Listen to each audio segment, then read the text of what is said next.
So ವಿಕಲ್ಪ ಸಿನಿಮಾವನ್ನು ಯಾಕೆ ನೋಡಬೇಕು ಅನ್ನೋದು it's uh purely uh judgment that audience ತಗೋಬೇಕು ಬೇಸ್ಡ್ ಆನ್ ಇಲ್ಲಿ ತನಕ ಅವ್ರು ಏನು ಕಾಂಟೆಂಟ್ ನೋಡಿದ್ದಾರೆ ಅದರ ಬೇಸಿಸ್ ಮೇಲೆ.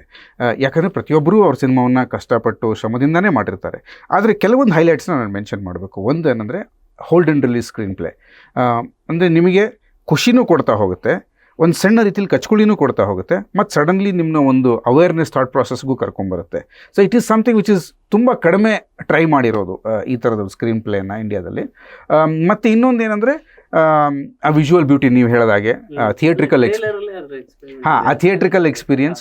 ಮತ್ತು ಸಂವತ್ಸರ ನಮ್ಮ ಮ್ಯೂಸಿಕ್ ಡೈರೆಕ್ಟರ್ ಕೆಲವೊಂದು ನಾವು ತುಂಬ ಒಥೆಂಟಿಕ್ ಇನ್ಸ್ಟ್ರೂಮೆಂಟ್ಸ್ನ, ಈ ಕಂಜರ ಇರ್ಬೋದು, ಆಮೇಲೆ ಅವರು ಕೆಲವೊಂದು ಈ ಬಲೂನಿನ ರಬ್ಬರ್ ಬರುತ್ತಲ್ಲ ಅದನ್ನು ಹಿಡ್ಕೊಂಡು ಬಾಯಲ್ಲಿ ಕೆಲವೊಂದು ಮ್ಯೂಸಿಕ್ಗಳನ್ನು ಮಾಡಿದ್ದಾರೆ.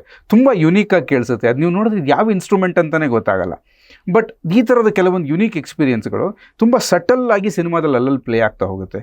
ಇದೆಲ್ಲ ನೀವು ಥಿಯೇಟ್ರಲ್ಲಿ ಬಂದು ಕೂತಾಗಲೇ ಆ 5.1 7.1 ಡಾಲ್ಬಿ ಸೌಂಡ್ ಎಫೆಕ್ಟ್ಸಲ್ಲಿ ನೋಡಿದಾಗಲೇ ನಿಮ್ಗೆ ಅದರ ಅನುಭವಗಳು ಚೆನ್ನಾಗಿ ಸಿಗೋದು.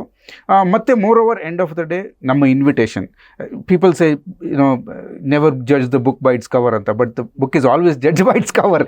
ಸೊ ನಮ್ಮ ಟ್ರೈಲರ್ ನಿಮಗೆ ಇಷ್ಟ ಆಗಿದ್ರೆ, ನಮ್ಮ ಹಾಡುಗಳು ನಿಮ್ಗೆ ಇಷ್ಟ ಆಗಿದ್ರೆ, ಅದರಿಂದ ನಾವೇನಾದ್ರು ಪ್ರಾಮಿಸ್ ಡೆಲಿವರ್ ಮಾಡಿದರೆ ದಯವಿಟ್ಟು ಬಂದು ಸಿನಿಮಾವನ್ನು ಥಿಯೇಟ್ರಲ್ಲಿ ನೋಡಿ. ಬಿಕಾಸ್ ಆ entire experience is tuned around cinematic experience.